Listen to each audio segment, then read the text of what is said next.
Awesome. Thank you guys so much for joining. I'm super excited for us to dive into today's conversation.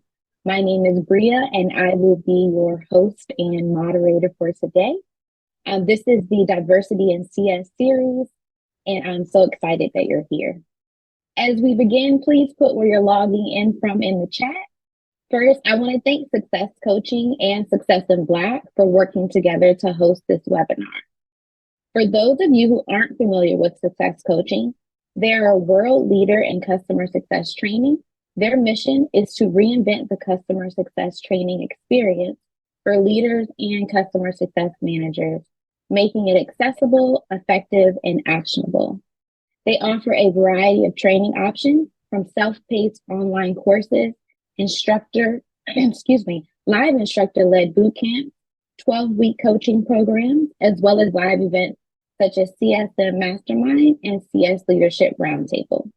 To find out more about what Success Coaching can offer, please visit successcoaching.co. And I'm proud today to be representing Success in Black, which is an award-winning platform for Black professionals in customer success. We aim to elevate Black professionals in customer success by providing powerful resources to help them advance their careers. Stay connected with us by following us on LinkedIn and signing up on our website at successinblack.co. Before we get started, we will just have a few housekeeping things to keep in mind. Please remember to keep comments to the chat window only and place your questions in the Q&A window. You also have the option to upvote questions to help us prioritize which ones we're able to tackle in the Q&A session at the end. Success Coaching will offer a replay of this webinar, so please check out their website to access that if you miss any part of the live event. All right, let's go ahead and hear from our panelists. We're going to allow them to introduce themselves, and we're also going to start with a quick icebreaker question, which we're going to dive a little bit into what their favorite professional conference is and why. So let's go ahead and jump right into it. Jasmine, I'm going to start with you. Thanks, Bria. Really excited to be here. I'm Jasmine. I've been a CSM for 8 years now, previously in the pharmaceutical and medical device industry and building out a team in startups as well. And now I'm in the software development software space. I'm in Pittsburgh, PA. And I've been a part of Success in Black now for 2 years. It is an amazing platform, and I actually am certified through Success Coaching, so definitely vouch for those. And so to answer the question, my favorite conference, I got to attend Afrotech this past year, and it was absolutely amazing. The networking opportunities was by far the most rewarding thing, and it was amazing. So advocating for that too. I love it. I love it. Awesome. Josie, you're up next. Hi, everyone. My name is Josie. I've been a CSM quite a few years, I think like 6 years now. I'm actually based in London in the UK. And I would have to echo that my favorite conference is Afrotech. I went the year before COVID, and then I'm going again this year that I'm very much excited for. So definitely a great opportunity and super fun to be in. I've been with Success in Black for a little under a year now, and that also has been a great networking opportunity. Otherwise, I wouldn't be here today. Nice. All right, and Terinee? Yeah, so hello, everyone. My name is Terinee Pooler. I'm based in the Atlanta area. I've been a customer success manager for around 4 years. Within enterprise customer success. I've also worked at a slew of different tech companies as well. And prior to that, I worked for the federal government. So I have some finance experience there, but I'm so excited to be here today. I also do recommend Success in Black. I think it's a wonderful, wonderful organization to network with other customer success professionals and also gain a lot of knowledge around what we do. My favorite conference was a conference I actually was sponsored for. It was Blackest Tech that is hosted here in Atlanta. It usually takes place around August. Also, Afrotech is a wonderful conference as well, so I hope to attend that this year. But yeah, excited to be here today. Awesome. Thank you all so much for your introductions. This enlightening panel discussion will feature these professionals sharing their journey. We're going to cover the highs and lows of the tech industry. We're also going to dive into some topics like breaking barriers, networking for success, strategic roles for people of color, and leveraging project management skills for career growth. We're not going to waste any more time. Let's go ahead and jump right into it. Josie, I'm going to start with you. I would be remiss if we didn't talk about the elephant in the virtual room. We know that the current job market is very harsh, and I'd love to hear a little bit about what you'd like to share about how the current climate of layoffs in tech affects Black women in customer success specifically. Thanks so much. So I want to kick off with, I've actually been in you guys' shoes. I've been laid off twice. So I'm just now in my new role. And I think what's very big to point out is 45% of the people that are being laid off are women, and Black women are a portion of that 45%. And as we know, we still are living in a time where we're slightly underrepresented. And I think it's so important as Black women to not be discouraged and know that this is a barrier that we're continuously going to go for and break, but also to not be too humble when it comes to leveraging your other skill set. Don't be shy to have a side hustle and even point that out in an interview process. Don't feel bad for if you're not affected by a layoff. Don't let that get to your head where you kind of feel like, oh, you feel bad for other people, but sometimes you might take on too much, even though you're already just doing your very best. And I think what's also very important is don't be shy to put yourself out there. Whether that means you're going to be super active on LinkedIn and try to virtually network, or you're really looking into, revamping your resume, but also looking into what you've actually have done and not mentioned, or getting certifications, go for it and don't shy away from it. But also don't be discouraged if it's a bit slower than usual, because if we're looking at just statistics as Black women, we're actually more affected by the layoffs than anybody else. That's such a good point. I'm also glad that you mentioned, don't be shy, right? This is definitely the time to raise your hand and ask for help and really lean on the community that you have around you. That's such a great point. Jasmine, I wanted to ask you specifically, how can Black women in tech build and leverage networks around them to help overcome career limitations? Yeah, so this is a topic that I am extremely passionate about. About 2 or so years ago, I decided that I wanted to make a move, and I knew that my network needed to be reinforced in a major way. And that was creating a personal executive board. So not only having mentors outside of my company, right? Like if I don't want to be there, I don't want mentors that are where I don't want to be anymore. I need them in companies that I'm looking at or in areas that I'm looking at. But in addition to mentors, it's having sponsors, people that already have a seat at the table that will advocate for you or reach out to you if there's an opportunity that presents itself. That's what you need. You have to have a network. The saying is your net worth is your network, or your network is your net worth. And it's real. So I think people need to invest more of their time into building that network and getting to know people, getting 15 minutes on someone's calendar, not being afraid. I push for this. Don't be afraid to slide in a DM. All they can do is ignore you or say, hey, I'm not the right person to talk to, or something, the worst that can happen is you just don't get that connection. And that's fine. Mm-hmm. You're moving on to the network, next one, and going to conferences. As the ladies on this panel has already mentioned, like going to those conferences and meeting like-minded people and exploring where they are and things that maybe you haven't thought of, that is pivotal to not only your career growth, but if you do, you are unfortunate and you get laid off, your networks is what's going to help you get through that in a big way. I know it's helped me.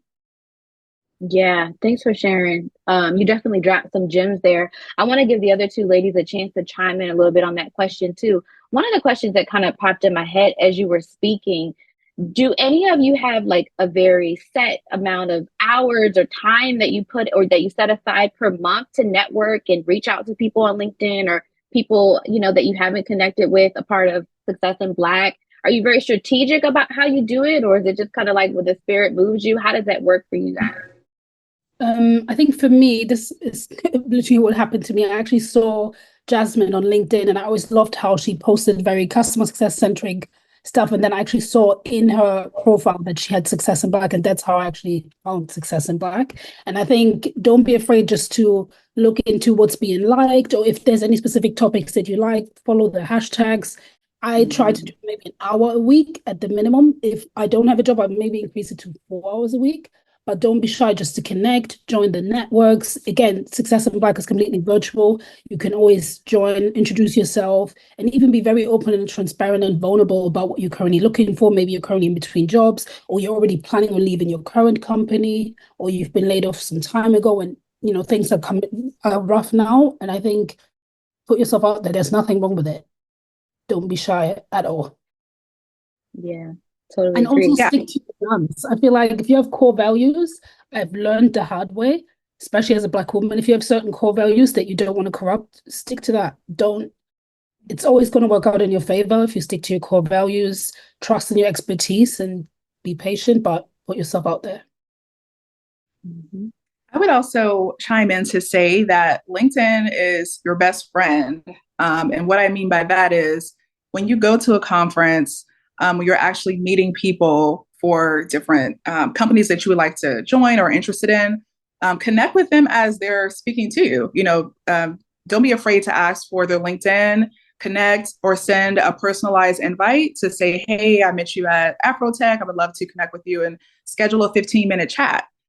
Don't be afraid of the cold email, the cold reach out, because it really does work in your benefit. If you sometimes just connect with someone and you don't necessarily put a personalized invite or a small note, they may forget who you are. So always make sure that you're getting in front of people and you're able to build that connection while you're standing in front of someone as well.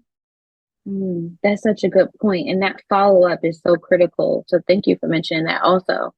I also wanted to ask Terinee specifically, in your experience, how important is mentorship in career development, and what advice would you give to other Black women that are trying to break into the tech industry at this current time? Yes, I think mentorship is one of the most vital things that you need throughout your career, especially if you are planning on, working at a senior management level or senior level or even executive level, because a lot of time that's what is the gateway to actually get you those positions, is to know someone who is a little bit further ahead than you that can give you that guidance on the proper steps to take. I would say with Success in Black in particular, I did connect with, my goal is to work in, leadership. So I did connect with a senior director. Her name is Iman Badi. She works as a senior director of a legal tech firm. So we connected, I reached out to her and asked to schedule, a 15-minute chat. And that ended up being, 15, 30, an hour. And so she's giving me all of the advice that has helped her throughout her career. And it really has helped me even in my interviews. And as I've been looking for roles in, senior leadership and beyond, it's so wonderful. So I would definitely, encourage everyone to connect with people who are where you want to be, and always follow up with those connections. Love that so much. Love that for you. Reach one, teach one. I think it's so important that we continue to kind of, build that community and stick with it and kind of nurture it, right? And this question is for anyone on the panel. What are your thoughts on some of the current trends that we're seeing in customer success? I know it's been a wild 2 years and things are rapidly changing. What are you seeing, and how can we better position ourselves as Black women that are on the market today, on the job market?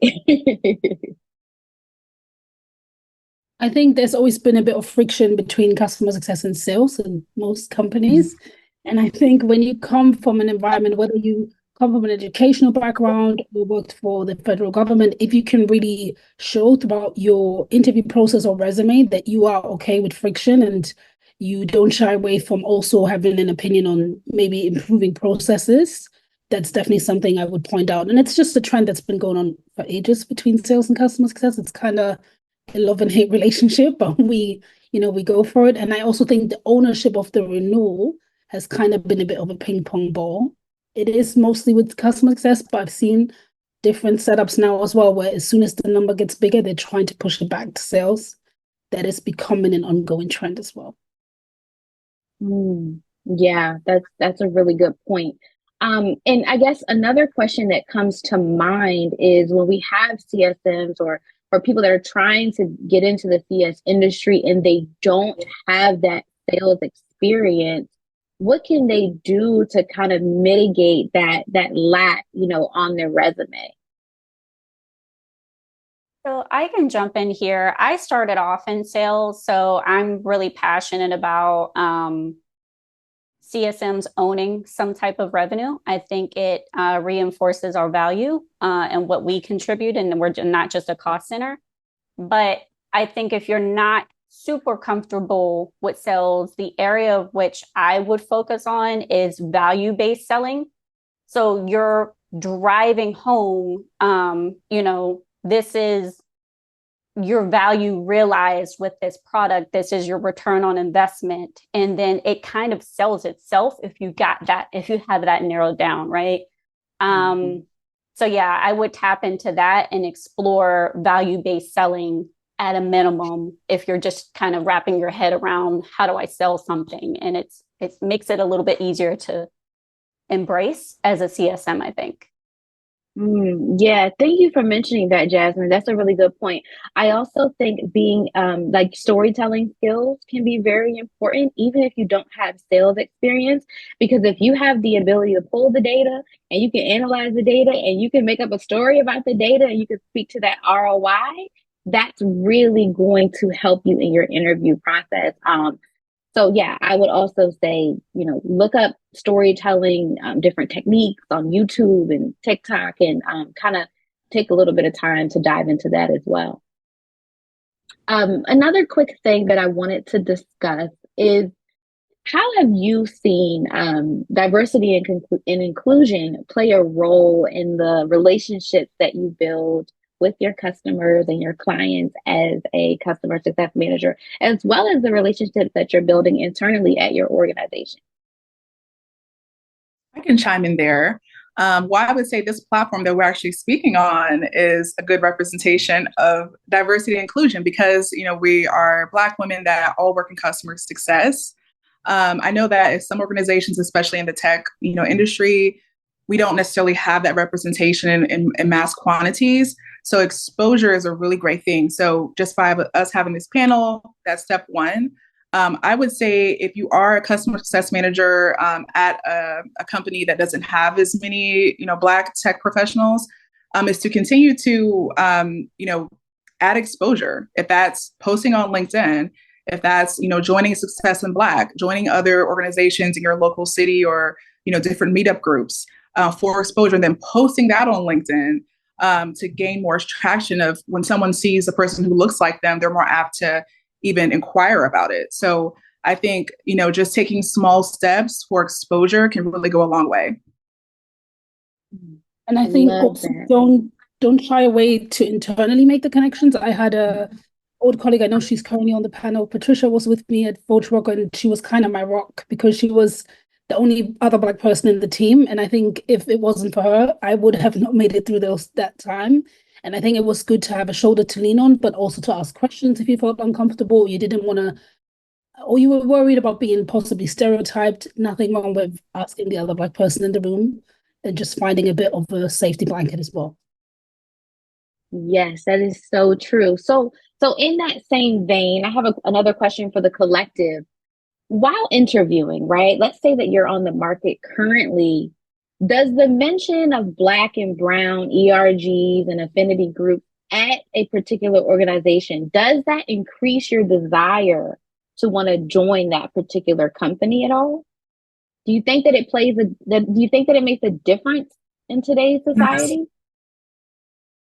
It depends. I think for me, I've just came out of the hurdle of interviews.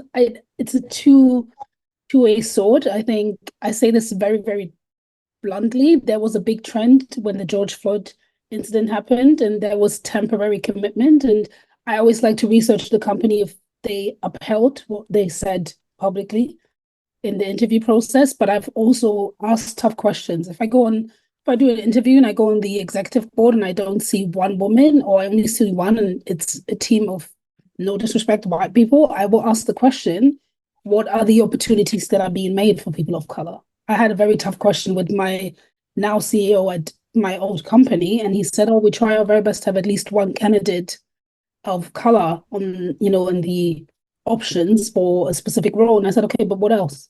There has to be more than just one candidate, because if there are 50 people and you're making sure one of them is Black, it says a lot." So I would say it was a big decision maker for me when making research on the company, but I also didn't shy away to ask questions. They drill you, you can drill them too. It's a two-way street.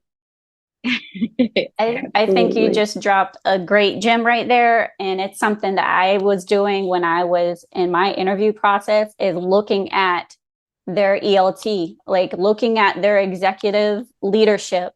And if you don't see a woman, and if you don't see someone of color, that is a red flag for me. And I love that you are confident in yourself enough to ask that question. Why is that? Why is that not a priority for you? I that was a gem right there. I just wanted to chime in. Sorry. Yes. Thank you, Jasmine. And thank you, Josie, for your honesty on that question. I really appreciate that. Seriously. All right. One last question, and then we're gonna jump over to the Q&A for just a moment. I have to bring up imposter syndrome as Black women. I have to bring this up, and my ask is, how has it reared its head throughout your career over the past few years, and what has helped you manage it? I can chime in there. I've definitely, felt that in my career. But what I will say is that I'm confident in the value that I bring. So I know that I've worked hard to, get to where I am. So I'm getting my MBA right now. So that's been something that's been a building block and something to highlight and shine. So anything that you've done, whether that's at a different company, whether that's educational achievements, certifications, different things that you've done to build your career, don't be afraid to highlight that, even in an interview and actually on your job, because that makes a difference. And so as being a Black woman, sometimes we do feel that imposter syndrome, like, hey, I don't meet every single qualification, so I can disqualify myself. But I would say no. If you've worked to get to where you are, be proud of that and stand in confidence and know, hey, I'm just as qualified, or if not better than, all of my candidates or all of my colleagues within the space. So those are things that I would say to constantly push for, because people are going to make you feel like you're inadequate, but you have to stand confident in who you are and what you've accomplished, and that will take you very far. Yeah, I just want to double click on that and just first say that I am a big advocate for therapy because I have found myself, I shrink, right, in rooms where I feel like there's not enough space for me to take up, who I really am. So I shrink to be able to fit somewhere. And I think what I am learning, and what everyone listening should know, that it is okay to take up space. It's okay to brag about your accomplishments. Like you said, it's okay to be confident in those achievements. And what you bring to the table is 100% valuable, even outside of just hiring a Black woman. No, I'm a Black woman, and I am going to make your customer success department taking it to the next level, right? So just being confident in yourself and being willing to take up the space that you deserve is what I would take away from that, for sure. I agree. And I think it's also important to mention, even if you don't currently have a customer success background, trying to break into that space, look into your current role and where you are today, and think back and think, okay, if I wasn't present in this particular role, is there certain successes that the company wouldn't have under their belt without you? Don't minimize the impact that you had in your current role or where you're trying to go, and go for it. And I think it sounds so stereotypical, but don't shy away from being around Black women, strong Black women that can feel like they can really empower you and kind of charge you up when you're at the lowest. We all been there before. And I think never minimize the smallest thing, even if you're currently not even in tech at all, and you work in a supermarket and you work your way up to be a manager, own it. And then there's definitely transferable skills that you can take with you into customer success, whether you come from healthcare or construction, it really doesn't matter. I think if you make a commitment, one thing that Black women have are very in common for is breaking the barrier, and we've done it over and over and over, and we're still doing it.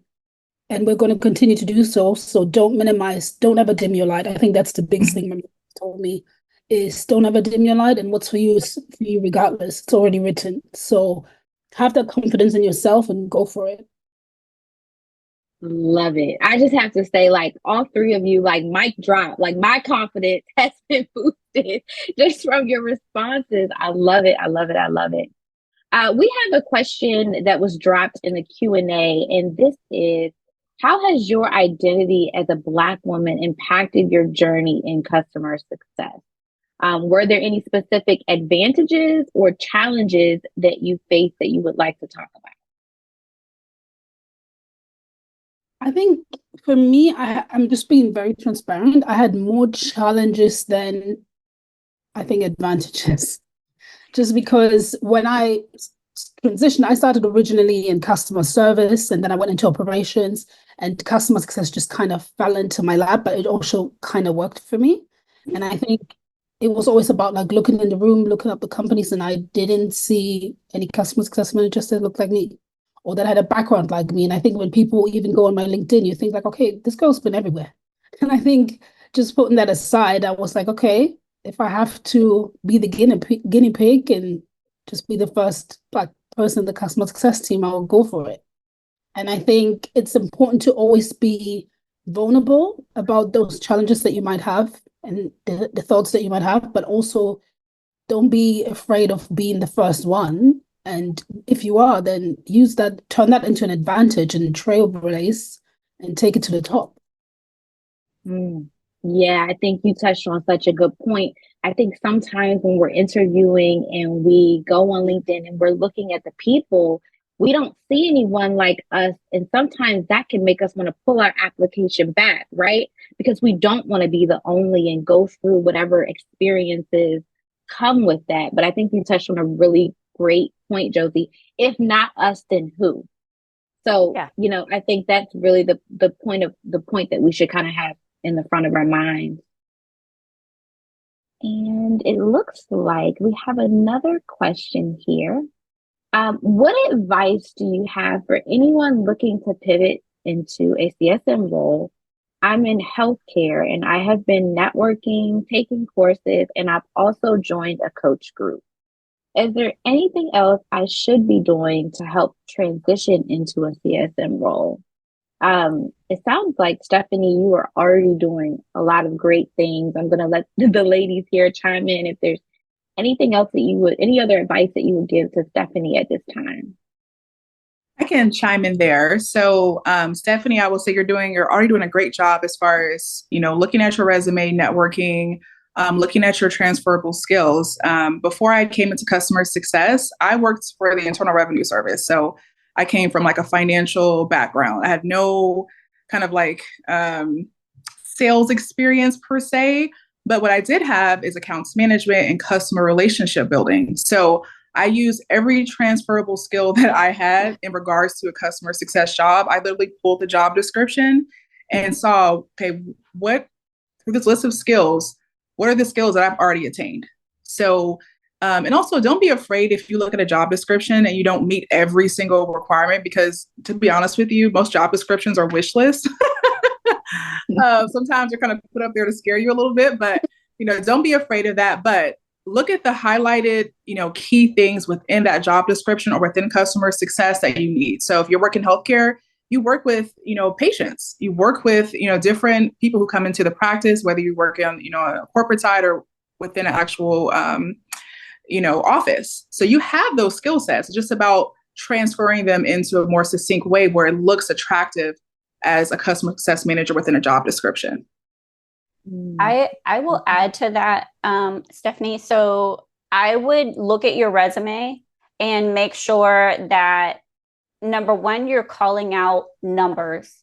So if customer success is about mitigating churn or about increasing revenue for an expansion deal or something like that, or numbers speak volumes, right? And one thing that I whenever I look at someone's resume, if it's more than one page, you've lost my interest already. You have about maybe a couple of seconds to grab someone's attention as they're like scanning through. Like, I know y'all have seen it. There are thousands of applicants on these jobs, and you have to make your resume stand out immediately with your skills, what you've done, and you have to do it within 10 seconds.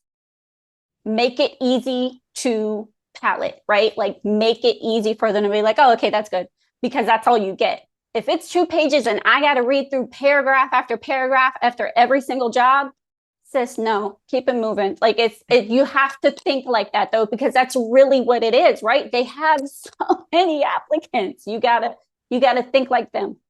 And also, I think what's also important to remember is sometimes when you work on your resume over and over, you might not see it. So nothing wrong with going on Fiverr, getting somebody who's, I don't know, a resume guru to completely redo your resume. And it sounds harsh, but it's the reality. It is to our benefit that our pictures are not on resumes. So use the space that your picture would take and let your skill set speak for it. And even if you come from healthcare, that means you've crossed paths with different nationalities, different cultures, different religions, and you have taken it with your head held high, and make sure it shows in that resume. And there's nothing wrong with that at all. But I think if you're not coming from a tech background or customer success background, really, even if you have to speak to somebody externally and ask like, okay, cool, even if you look at customer success for dummies on YouTube, and you break down what they do, how can you apply each of the day-to-day tasks to what you're currently doing? And then you translate that in your resume. And I learned it last year, I have 3 different versions of my resume because each of them has a different focus. So depending on what I apply for, I'm not going to do it specifically for the company, but if I'm going for leadership, I'm going to go with that one. If I'm going for a senior role, I'm going to go with that one. If it's a title that I never had, I'm going to also make sure I have all of my transferable skills very visible. But it's so important I got my resume redone last year and I didn't need it at the time, but I did. Because I was like, I've had the same resume for like 6 years. I always just add the new job and like 3 bullet points and that's it. And then having somebody do it for me and they gave me they did look like day and night, it did help.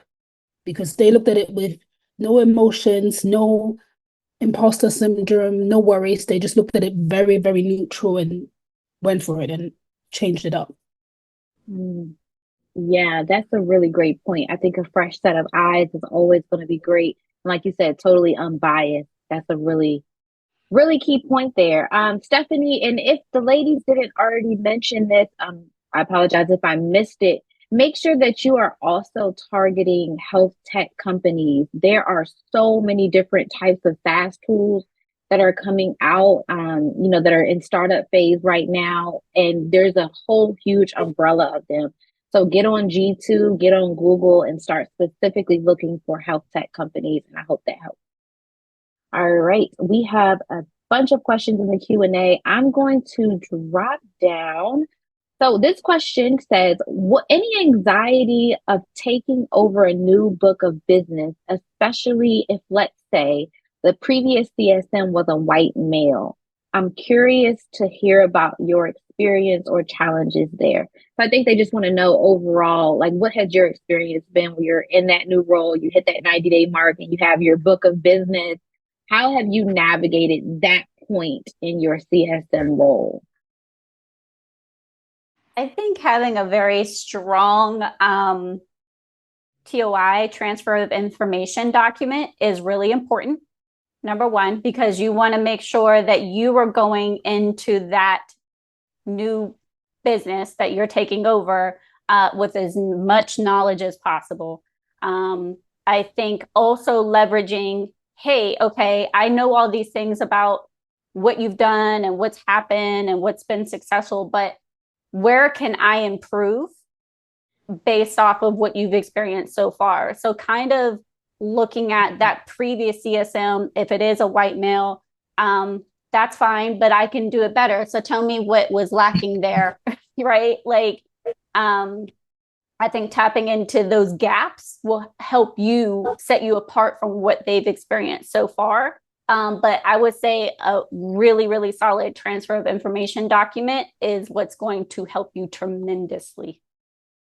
And I think also branch outside of the customer success team, have conversations with the people from, I don't know, from support, from product about that particular account and all of your customers that you have in your new book of business, and ask them about their challenges. Sometimes there is friction with the previous CSM and the other departments on why certain goals couldn't be achieved for the customer.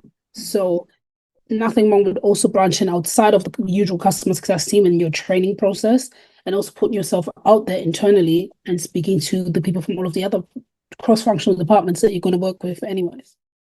Yeah, love that.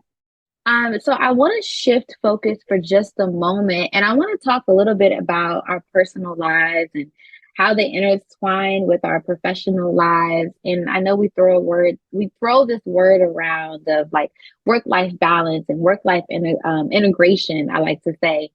How do you balance, or what does balance look like for you with all of the other demands that you have going on in your life? Are there certain rituals or practices that you put in place daily or even monthly that you feel help to restore your cup and find a sense of balance between the two worlds that are constantly colliding? I think have at least one meeting free day. Just take in everything that has happened, catch up on your admin, because trust me, I had times where I had to catch up like 2 weeks after the fact and just think what happened and put everything in Gainside and Salesforce and kind of reconfigure my brain. So definitely have at least one, I always say one meeting free day. And also don't be shy to have it one of those days where your Slack literally says do not disturb. If you're in between back-to-back meetings and you're doing your admin, sometimes you don't have the social battery. No, you can't join the coffee chat and all of these stand-ups that are not mandatory right now. And there's nothing wrong with saying so. Yep, absolutely. I would say that's excellent, Josie. I would say reinforce your boundaries. So I'm a big proponent of a hard stop. So if the workday goes from 8 to 5, if we're wrapping up a call, I have a hard stop at 5 p.m., 5:30. Because if you always overextend yourself, you're going to find yourself exhausted. So I think reinforcing boundaries, actually putting on, your calendar blocks to make sure that, hey, I'm taking a lunch. I have to do a bio break. I need to go and answer a phone call. So when you reinforce your boundaries, I think it'll make your life a lot less stressful. And sometimes you'll have things that fall outside of that, but just make sure that you give yourself time to work things into your schedule. Don't be afraid to go to your manager or go to the people that you're working with to say, hey, this time may not work for me right now, but I can move it to tomorrow at this time that feels more suitable. So just have confidence in that and know that, hey, just like, I want to service you, I have to, service myself. So I'm a really big proponent of, setting boundaries and reinforcing those boundaries. You don't have to be, necessarily mean or aggressive, but to show others that, hey, 5 o'clock, I'm not working after 5, or I'm not, this is my boundary. So yeah. Yes, I have another life that begins when this workday ends. Yeah. One thing that people underestimate is if you have certain, we all know this as Black women, but if there's certain trigger behavior from other people where you just kind of feel like they always, you can do it. I'm sure you can manage. Don't shy away from making it clear that this is not your destiny. It's not your portion. Yes. And that's not what you want to do. I think myself, and I had this in my previous company where I think especially us Black women were very used to like, okay, I'm going to, wait for the US team to come online. And for me, it's like, it can be my time, 10 p.m. and I'll be on a call with the product team because there's been a bug that's been going on for ages. But if you feel like, if I'm not going to be appreciated or if it's becoming a norm, don't shy away of saying, okay, I did this once or twice to go above and beyond for the sake of my customer, but don't think this is the norm because it's not. Yeah, say that. All right, we have another question from the chat here. Sky is asking, How have you been able to evolve in your CSM role? Terinee, I think this may be a great question for you. They're also asking what greater opportunities presented themselves career-wise because of this role. Mm-hmm. Yes. So are you in reference to, how to maybe go from one tier to the next? Okay. Yes. Mm-hmm. So within my career, I started off, like I said, working for the government in CS. I started off as a customer success manager. I moved to SMB and then to enterprise. And how I was able to leverage that was, like mentioned before, showcasing what you've done in your previous roles. So if you go from entry-level customer success to SMB, you're working with, small business accounts. You're working with leveraging book of business, ARR. If you've, closed a pretty big deal or a pretty big upsell where, hey, I had a 30K upsell within this quarter, make sure you highlight that on your resume or as you're speaking to, leadership, because that's going to put you in the right position to go up to enterprise or to strategic or to principal. So always keeping a set of metrics, different accomplishments that you have done, and showcasing those and highlighting those. That's how I was able to be successful and how I went from, SMB to enterprise, was showcasing like, hey, I had an excellent quarter.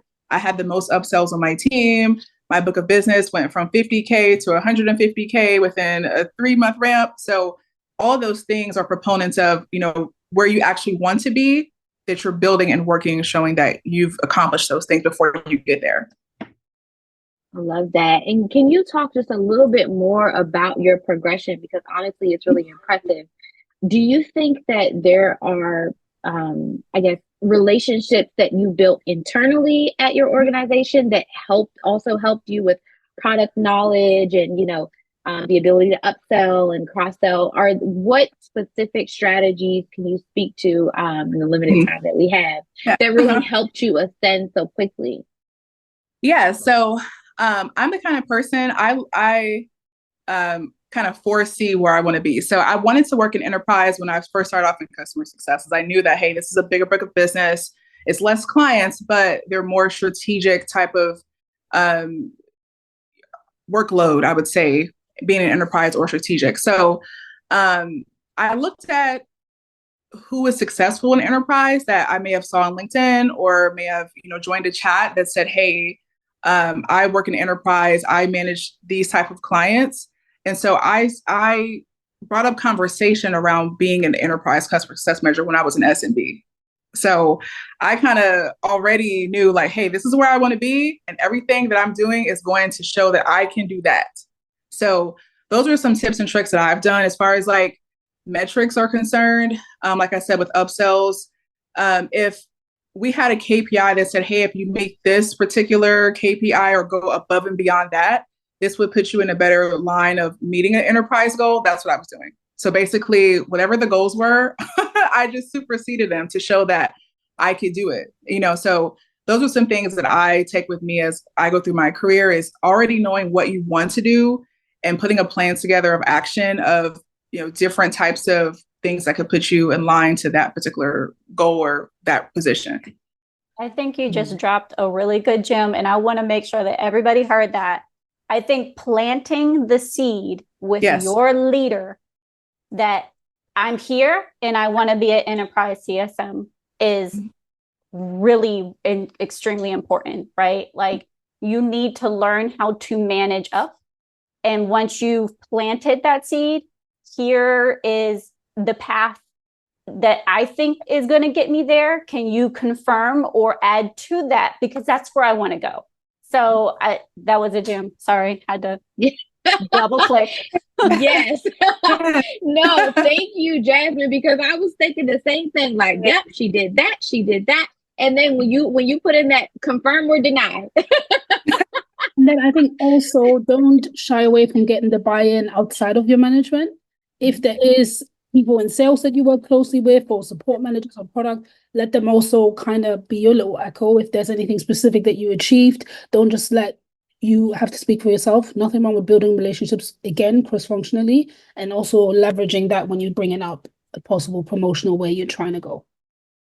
Yeah, y'all are hitting on so many gems right now. one thing that I learned just a few months ago is that most promotions don't actually come from just your performance. A lot of it is about the exposure that you have within that organization. So don't have enough time to go into that, but yeah, that's just another little tidbit there. So yeah, keep that in mind as well. Someone is asking about building confidence.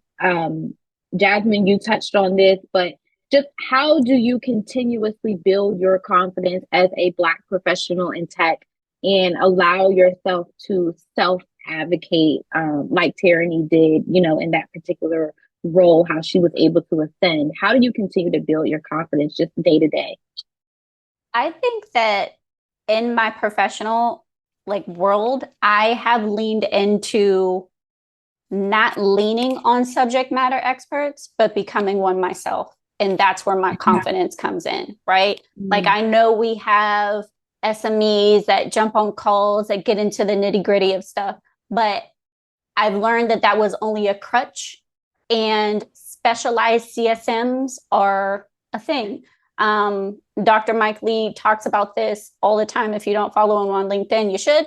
But I think specialized CSMs are extremely important. So it's not only learning how to be a really great CSM, but it's learning the niche of that company, right? If it's software development, if it's medical device, if it's anything, you need to learn that skill as well as be a CSM. And I think that's where my confidence comes into play, because I'm not leaning into that crutch. I'm learning these things so I can speak to it in a confident way. And I think being the subject matter expert shows your accounts that, like, hey, I'm not just the middleman, right? I'm not just the middleman bringing in the people who actually know some stuff. No, I know some stuff too. And that's where your confidence comes from. Absolutely. Love that so much. Someone has a question about their LinkedIn profile specifically. They want to know, do we have an opinion on not having a picture posted at all?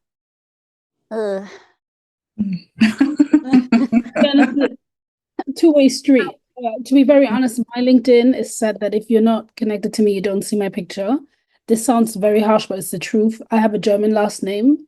A lot of times people believe I'm a white person. I am happy for them to believe so, until I accept the request after the fact. I'm just being very honest. Clearly, I'm very blunt here, but I'm just saying. So I think it's a two-way street, but long term, you would want to have a picture in. Again, you can have your settings like mine. If you're not connected, you won't gonna get to see me unless you connect. But yeah. I agree. I think that having a great LinkedIn picture and just a great LinkedIn profile gets you very far when it comes to getting recruiters' eyes on your page, because that's one of the first places they go when they receive your application through ATS or through their applicant tracking system. They go on LinkedIn and type in your name, look at your profile, do a quick analysis, and go from there. So the better picture you have, and you could always, get a professional picture taken or use one of those like AI filters to make a professional picture. If you don't necessarily want to spend, $50 or $60 or $100 to get a professional photo shoot done, but it does help. And also optimizing your LinkedIn using keywords, showcasing different things and projects that you worked on at your job, or different things that you're doing currently to get into customer success. So having a pretty profile is kind of like how Instagram is. If you have a good Instagram profile, you have a lot of followers. If you have a good LinkedIn profile, you have a lot of recruiters reaching out to you. So it's kind of the same type of game, just in a different, I'll say, facet. Yeah, that analogy is spot on. let somebody very neutrally look at it. Like, for example, I have a good, as I mentioned before, my previous colleague, Patricia, she is a consultant outside of being a principal CSM. And sometimes you need to ask somebody, just be like, hey, be honest, like, what does my LinkedIn profile look like? Like, what would you do better? Because again, if you're only continuously looking at it and you're following every YouTube, Instagram, LinkedIn optimization trick, there might be something super small that you're completely missing, where when somebody comes in with a completely new and neutral perspective, can just give you the real. Yeah, for sure. So there's another question about junior level CSM roles like customer success specialist. When starting out, trying to just get their foot in the door, did any of you go that route or know of anyone that was successful doing so? I'll raise my hand. I did actually start out as a customer success specialist at a health tech company where I actually worked with Jasmine. That's how we met. So yes, I was a customer success specialist. That was my first or my second role in SaaS. So it definitely happens. They're definitely out there and I absolutely recommend them. I cannot recommend them enough. I know they're not a plethora of them on the market like there used to be, but I actually seen one last week on LinkedIn. So please do not shy away from customer success specialist roles. Josie, did you want to chime in on that too? Yeah, I actually my job title was customer success operations specialist, just very fancy, but it was really just a customer success specialist. But yeah, that's how I started. Nothing wrong with that. I always say, from my own experience, put a time limit on it. Like you want to be able to say, okay, within a year or within 6 to 12 months, I want to have my first junior CSM or associate CSM role and go for it and make that clear, I think, from early days. But also, we live in a time now where a lot of things are intentionally mislabeled. I've seen a lot of customer success specialist roles that sound like support roles, and they just like labeling it as customer success to sound very nice and fancy. And that's something I would say keep an eye on. Yes. Yes, I'm so glad you brought that up. If it mentions that you're going to be on the phone answering phone calls for hours, that is not a customer success role. That is customer support.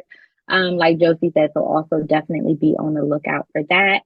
And I think we have time for one more question. Are there any customer success books, podcasts, or blogs that we currently recommend that we're tuned into on a regular basis that we would suggest to someone in the audience? I'll give a book. It's not a CSM specific book, but I thought it was a really, really great resource. It's called The First 90 Days, I believe. I have it on Audible. But it really does help you to approach your first 90 days in a role in the best way, putting your foot forward as someone who's thank you. And then the other one is impact player. Being an impact player. Can't remember. It's also on my Audible, but amazing. Two really, really good books that if you're a reader, do it. I would suggest there's one podcast. It's called The Secret to Success. It's more about your mindset. I think when you really listen to it, it breaks down imposter syndrome and having the confidence and how to turn. I am actually a social introvert. I used to be like a super extrovert, but I love just being on my own little island. So I think it kind of helped having your, I would say, business-faced personality and not taken away from who you are at the core, and that's completely fine. But that always helped with like mindset, and especially if you're a faith-based first person, it kind of gives a little extra spiritual boost as well. Nice. And I would be looking for that. Sorry, go ahead. Go ahead. I was going to say, I would suggest a course. So a great course to kind of learn the inner workings of customer success was actually offered through Success Hacker, Introduction to Customer Success, or getting that customer success certification. That can really bring you a long way into kind of learning what we do. So yeah, those are great course. Love it. So we got books, we have a podcast, we have courses. There are resources out here to help you level up in your CSM journey. I know we are coming to a close. I just want to say thank you all so much for spending part of your morning or afternoon with us. Panelists, thank you. I've enjoyed this. I hope that you all have enjoyed this as well. We hope that you got something out of it. Please follow Success in Black on LinkedIn and get connected with our community. And also please check out Success Coaching's website for more detailed information about all the different variety of resources that they offer.